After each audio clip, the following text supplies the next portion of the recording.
हिंदू राष्ट्र, हिंदू राष्ट्र।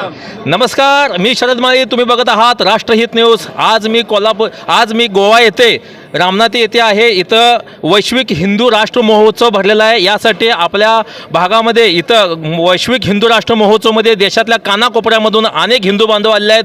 आज आपल्यासोबत नेपाळवरून सुद्धा काही ग्रस्त आले आहेत। हिंदू बांधव आहेत, ते हिंदू प्रेम आहेत। आज त्यांना आपल्या हिंदू बांधवांना काय तर संदेश द्यायचा, नेमकं त्यांना काय संदेश द्यायचा आपण जाणून घेऊया।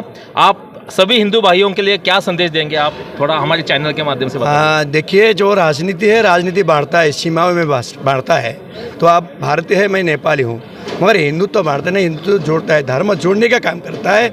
इसलिए आपके दिल में भी हिंदू है, मेरे दिल में भी हिंदू है। इसलिए जब ये धर्म के मामला ऐसा होता है कि संसार को एकीकृत कर सकता है, इसलिए सब धर्म में जुड़ा जाए। और नेपाल का जो हिंदू राष्ट्र अभियान है और भारत का जो हिंदू राष्ट्र अभियान है, संसार में जितने भी हिंदू का अभियान है, वो हम लोग का साझा मामला है। और हम लोग साझा जुड़ के नेपाल का भी हिंदू राष्ट्र बनाना है, भारत का भी हिंदू राष्ट्र बनाना है। निश्चितच हिंदुत्व हा कुठं संकुचित भाग नाही। हिंदू हे सर्व सार्वभौम आहे। नेपाळ असो किंवा महाराष्ट्र असो किंवा आपला भारत असो, हिंदुस्थान असो किंवा जागतिकमध्ये कुठलाही हिंदू हा एकत्र आला पाहिजे आणि सर्व विश्व हे हिंदूमय झालं पाहिजे, असा त्यांचा आपल्या सर्वांचा संदेश आहे। कॅमेरामॅन दीपक सोबत मी शरद माळी, राष्ट्रहित न्यूज। जय हिंद।